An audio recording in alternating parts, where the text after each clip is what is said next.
I'm Michelle Van Helmont, Managing Director at Accordion. We are the go-to partner to private equity firms to support their portfolio companies in the office of the CFO. We execute on value creation strategies across accounting, FP&A, M&A, and performance improvement. And given the topic at hand this morning, the winning and losing investment strategies during COVID, we have really been on the front lines with a lot of companies as they try to tackle their own challenges and navigate the landscape. I'm joined by a fantastic panel of women, although right now we have just one, Shoshana Vernick, who are also on the front lines when it comes to our topic and really investing in a variety of industries. I'll let Shoshana introduce herself. But you know, it's been almost 12 months since we've been tackling this together in a global crisis. And it's really easy to talk about the macro winners, the macro losers, and they're pretty obvious, and we've been talking about them largely for a year. On the winning side, technology, digitalization, housing. On the losing side, restaurants, the travel industry, the event space.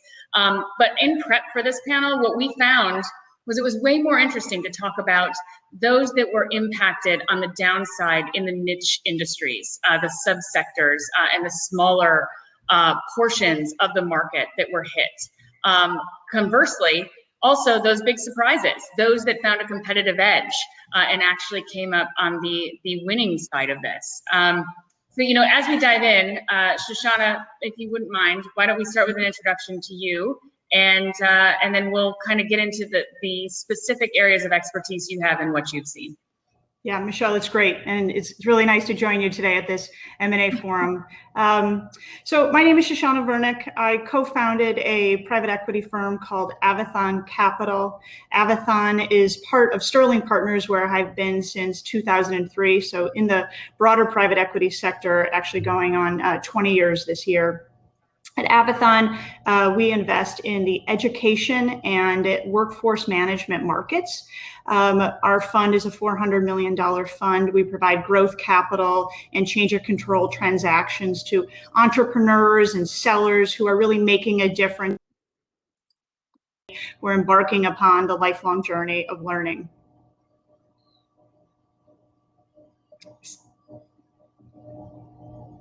Michelle, I think you're on mute.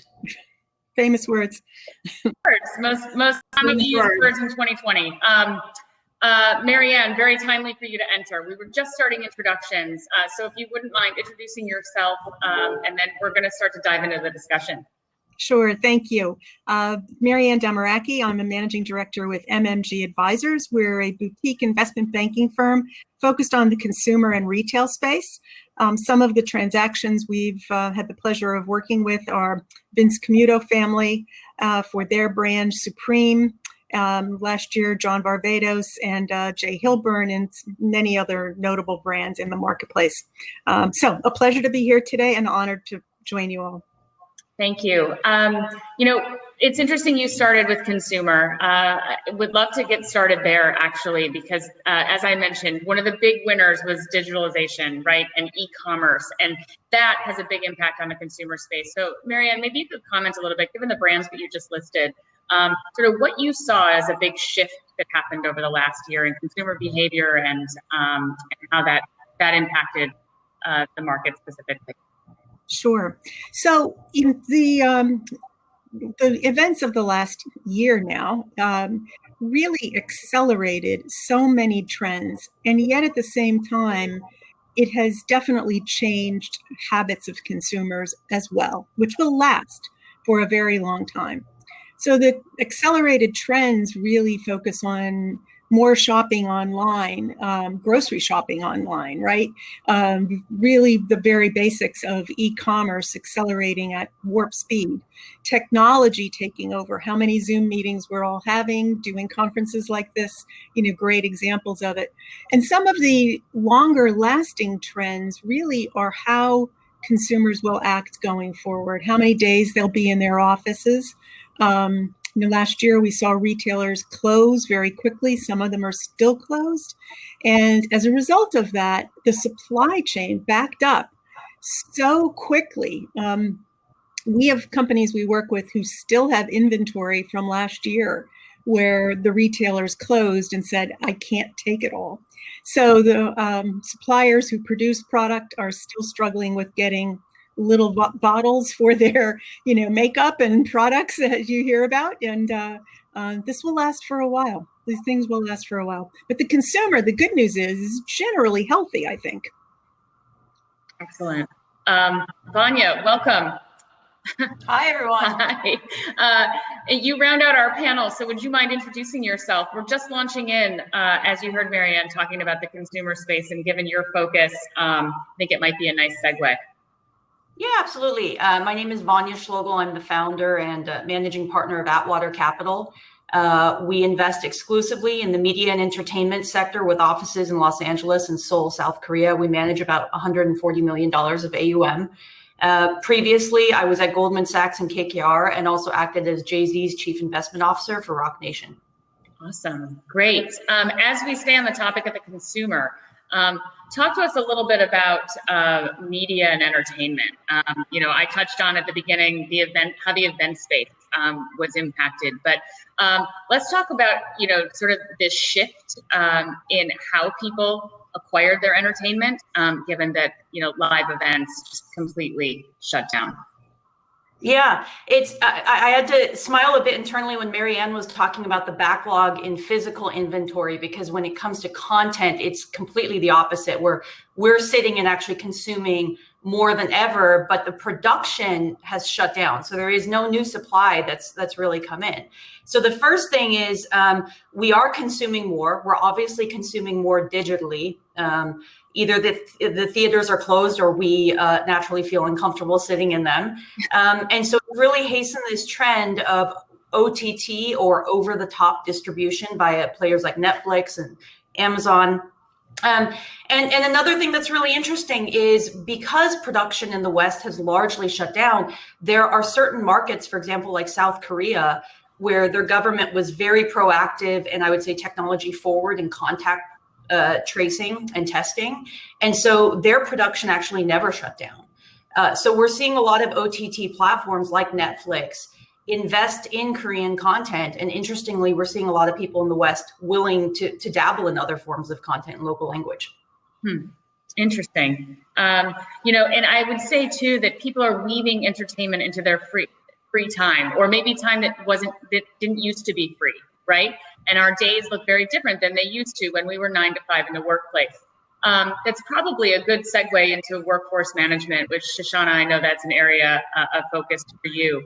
Can you talk about a little bit more about how that has impacted overall, not only workforce, but then our consumer behavior?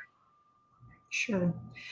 So in our markets, we invest in all types of business models. So when you think about education or workforce management, oftentimes the consumer is the individual learner. It could be, one of our little 4 or 5-year-olds at home, or it could be, one of us as an adult taking place of how do I enrich my life.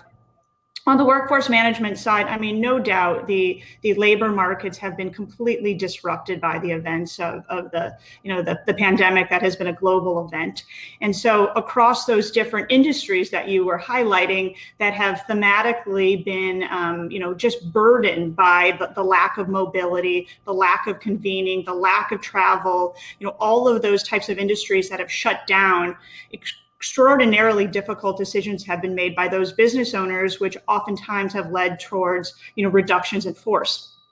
So with record unemployment, in our markets, we try to find opportunities for those people to embark upon a new form of education and retraining so that they then have job-ready skills to re-enter markets that have been growing because of the pandemic, right? Those that are online or have business models that have allowed for the continuity of service or solution because of digitization.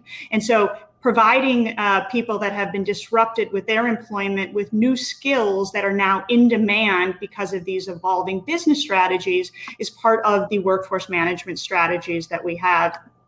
In our world, oftentimes you think of, well, then who pays, right? So somebody lost their job, who pays for the retraining? And so there are businesses out there that are either employer driven, so employees providing outsourced solutions or reaching down into and creating talent pipelines. Think of it like a supply chain pipeline for inventory production, but now it's a people pipeline so that they have the skills they need to continue to evolve and grow their organization.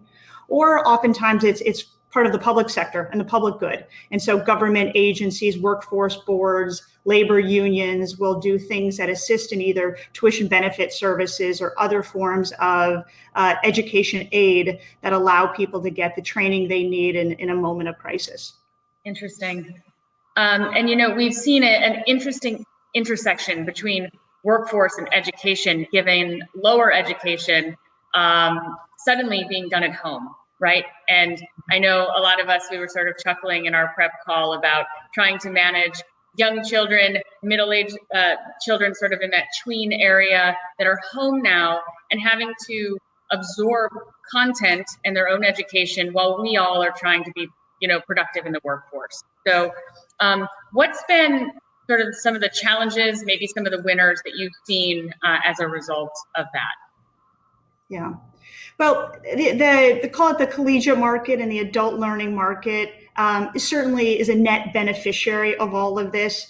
Online education opens up access for those that could afford those that can't afford can really access the same educational offerings that those that can. We can establish global communities from either a faculty standpoint or an individual learning standpoint to get the basics of curriculum distributed in a very broad way. Mm-hmm. And then eventually use hybrid learning or in-person learning to engage in critical thinking skills, social thinking skills, labs, practums, et cetera. But the new norm will certainly be a multimodality hybrid form of education. Yeah, I think we talked about autonomy delivery, right? That's right. Exactly. But the challenges, the losers have been, it's the kids, it's society that has really relied on early childcare education and even the K-12 systems as a form of parental support, right? As a form of I can get back to my job if I know my kids are safe and they're learning. And so the K-12 systems were never designed really around online education. So they were caught flat-footed. And so we had a lot of ad hoc delivery last spring and into the summer. Hopefully 2.0 people are experiencing better than 1.0. But I think what eventually will evolve will be the notion that there'll be no such thing as a snow day. Right? So a snow day will be continuity in online education because of the ability to have e-learning, and we'll be able to, rebound from this time. I mean, my biggest fear is learning loss, and what degree of learning loss there is in society based on the amount of households and individuals that have been away from a teacher or a mentor. As we know, there's a lot of food insecurity and other sort of social issues that surround the education systems. And so people that aren't in the school building often have, learning loss is one issue, but that they have other social issues that are pressuring them and their households. 100%. Mary Ann, Vanya, any commentary on consumer behavior and, additional impacts fallout from some of the comments Shoshana just made? Go ahead, Bob. Mary Ann, why don't you? I'll let you go. Go ahead. I think what Shoshana said about different modalities for education will persist in also entertainment consumption. It will persist in the way that we work because not only have we all had a forced experiment for the past year about Zooming and working virtually, there's also been physical movement and this diasporic effect of a lot of folks moving out of city centers. I myself, for example, moved from Los Angeles to Idaho, back to my home state. Never would have done that had it not been for COVID. And so all of these physical movements, as well as our greater connectivity and all the tools that have popped up as a result of that in the past 12 years, it's going to shape a lot. And I think we're still going to see how much it's going to shape. There will naturally be some winners from that who were new entrants.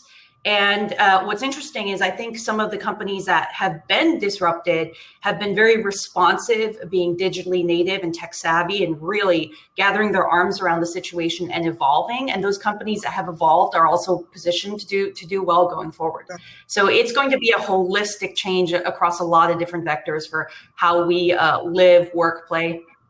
Sure. And some of what you mentioned, moving from LA to Idaho, I'm sure and working from home largely, I'm sure that's had a large impact too on what everyone's closets and spend look like. I know that all of us kind of put on a fancy top for situations like this or a client meeting and the like over Zoom, but largely it's really shifted consumer buying in a different way. Mary Ann, maybe you can talk about how some of the brands have had to shift their strategies to more of that athleisure, comfortable clothing market to meet those demands.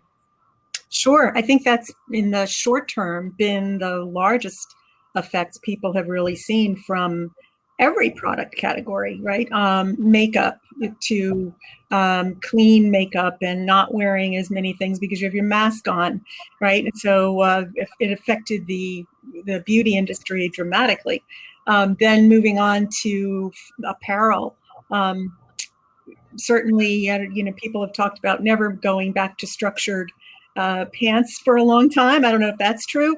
One of the common questions that I hear a lot of analysts talk about at different sessions I go on and listen to is how many of us are really going to wear high heels again, right? Will sneakers live forever?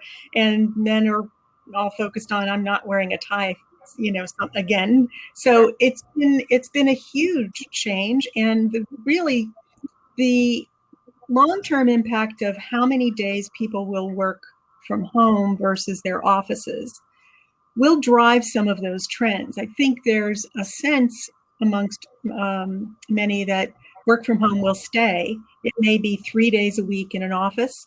So many companies I know are literally changing or rebuilding their space and moving either out of the city to the suburbs to accommodate no commuting, that those trends are going to live on, and the effect of them will be really interesting to see.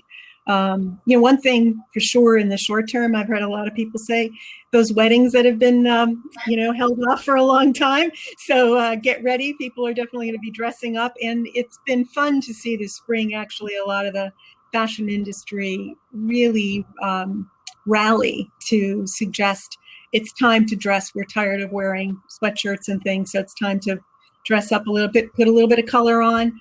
But these trends will be here for a while. So I think they're still playing out, right? For sure, some simple winners and losers, but longer term, maybe a little harder to predict.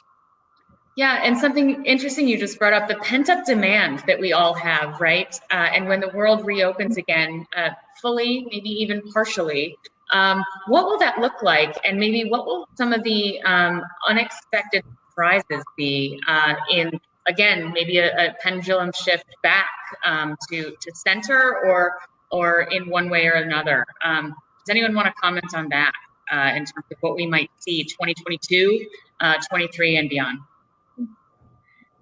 I'd say at a higher level, my hope is that we can sustain through the balance of the pandemic without too much structural damage to the economy. So that means, for example, small businesses shuttering doors, employment feeling less frictional unemployment feeling less frictional and more permanent.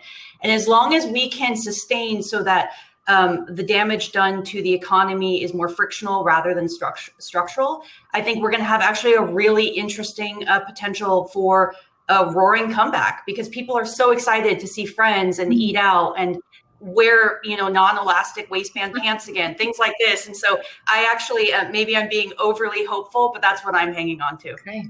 Shoshana? Well, and to the point, we've seen the government really step up and put so much capital into the economy globally, right? And so households are sitting on larger savings than they were pre-pandemic. And I know for most folks, as you were saying, you're ready to get out there again. right? And certainly for the extroverts, you're ready to get out there again. And so I think there is a tremendous amount of pent up demand for gathering and celebration and living life. And so the consumer economy, I think over the long term will be pretty strong. We're involved in many businesses where students travel to learn, right? Experiential learning, workplace learning, individuals coming from Asia and Asia or Latin America, others to America, right? That's critical for the economy. Sure. I think that will come back again between the new administration and between the ability to sort of travel again and open up those opportunities for people to come learn and stay. So I'm pretty optimistic that we're going to see, from our K-shaped recovery, which is the winners and losers, we're going to see those that have survived because of either leadership and execution or because of the submarkets they're in, have that V, right? Have that pent-up demand and that rebound. Yeah, absolutely. And just as we're closing up here, probably on the last 5 to 7 minutes of our structured conversation, are there any thoughts that you all have? If you had a 3 to 5 year view, would there be any additional surprises that we may see in winners or losers? Anything, if you had a crystal ball to say, because I think everyone's so focused on what's going to happen out of desperation, 2021, 2022, when are we going to get there? But 3 to 5 years out, what are we looking at, and maybe what could you tell some folks from your point of view? Mary Ann. Okay, so looking a few years out, one of the surprises, and we've touched on it today, has been how so many people have moved around the country, from big cities to back home or to more suburbs, and I think the impact of that over the next few years is going to continue to be felt. And it's a difficult prediction to make given that, but I watch that very, very carefully, both as it affects restaurants, shop local, as it affects travel and people getting out for comfort. Our Jersey shoreline, for example, you can barely find a house or a place to rent this summer, everybody says. So, it's a good time to be a seller, not such a great time to be a buyer in those environments. So I think that the influence of that over the next few years has a ripple effect across many, many different aspects of the economy. And the second thing is technology is a winner. It's just, the better the technology gets, and the more creative people get, Clubhouse is an example, right? Right. People are jumping on that like crazy, and it's just something new. So fair. Yeah, good points. Ending on digital. Vanya, do you want to take that? Yeah, I was going to mention Clubhouse, Mary Ann. I think one of the things that's really interesting is, as much as we are being trained, and I mean this cohort, for example, to go digital, remember that there's a whole group of younger folks where now digital nativism is all they know and what they feel comfortable with, whether it's a schooling relationship, even a therapeutic relationship. This is the framework now that they're being trained in.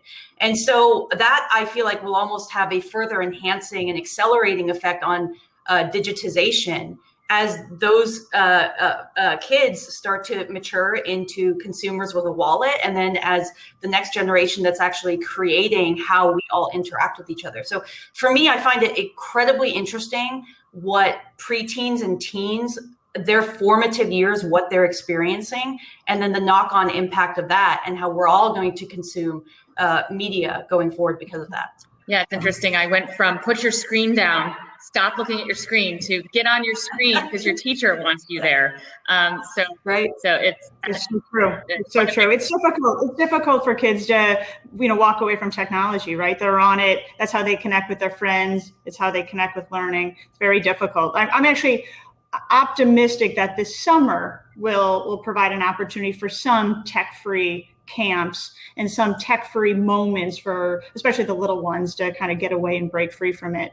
But to address your question, and I'll be quick, Michelle, I think the one thing that sort of concerns me sort of most is really the topic of income inequality. I think it clearly, the last period of time, the last year has exacerbated that. And much of what we've even spent time talking about, all of these technologies are really more accessible for those that can afford to participate, that have continuity abroad, basic stuff, broadband, equipment, technology, all of these things. So I think that is going to be not, societally, one of the biggest things that we have to reckon with. It will impact the economy, the economic growth and recovery and resilience. So that would be, my big, if there's one category of, call it broad-based, losers and concerns, it's certainly there. Sure. That's a great topic to sort of round us out. We're basically at the bottom of the hour, and happy to open this up for questions from those of you who are tuning in. If anyone, I think we can put questions in the chat. I don't see anything appearing as of yet. MK, maybe you can help direct if there's microphones that need to be opened or the chat function. Hi, Michelle. Yeah, I had a question in the chat. Great. You were talking about digital technology and adoption, and I'm wondering, for all of you, what is a piece of technology or a software program that you're using now in your deal-making life that you didn't use pre-COVID? Vanya, do you want to start with that? Sure. So my fund actually, in terms of invested capital, doubled in size in 2020, which was totally unexpected. We also invested, for example, in a company in Malaga, Spain, where I have yet to meet the management team. So that was a brand new experience. And to be completely frank, some of the technologies are not going to be groundbreaking. Obviously, we're all using Zoom and whatnot. My team personally relies on an app called Line, which is actually created by Naver in South Korea, which is kind of the Google equivalent of South Korea. And we love Line. It allows us to just seamlessly speak as a team, video conference, share lighthearted stories to make sure our culture and our morale remains. So for us, Line has been a lifesaver, honestly, and it allows me to run a cross-border business very, very seamlessly. Cool. And Shoshana and Marianne, anything? Any new software you're using or program or service? I think, Zoom for us has taken over our life, and Teams. We've used Teams a ton more, but more of the video aspect of it. So data rooms, have become more advanced. That technology's been great. It's been terrific this last year to get clients, close transactions with companies we've never actually sat in the room with. So that's been fascinating, and do it globally. We've had things, a deal done with an Asian company to an American company. So okay, great. Shoshana, anything to add quickly before we no, like 30 seconds? I don't have good tips on the software side. I will, yeah. I'll echo what the lady said, though. It's extraordinary that M&A has continued. I mean, we've hired executives, we've hired members of our teams, we've sold a business, we've bought, made an investment, all online. And who would have ever thought that was possible before this? That is true. I basically thought everything was going to shut down. Companies wouldn't be bought and sold. People wouldn't move jobs. I know more people that have restarted a new career, have, again, obviously moved locations, but career movement, company trading back and forth. It's been incredible. I will make a comment on technology. MK, we're using Hopin today. As you know, as a co-founder of Exponent, that's largely event-based in how we network. Using this type of technology so that we can all continue to come together is incredible. So I had never heard of this before you introduced it for this purpose. So. Oh, great. Well, maybe Exponent will use Hopin in the future. Not to give an ad for Hopin. All right. So Michelle, I'll thank you, all of you, to Michelle Van Hellemont, Shoshana Vernick, Marianne Domaraki, and Vanya Schlogel. Thank you so much. And next up on our agenda is the matchmaking room. So again, you just go over to the left-hand side of your screen and click on matchmaking and meet somebody new, kind of like speed dating for deal makers. Perfect. Thanks to everybody. See you all Thank you. the rest of Thank, Bye. Bye-bye. Thank you. thank you.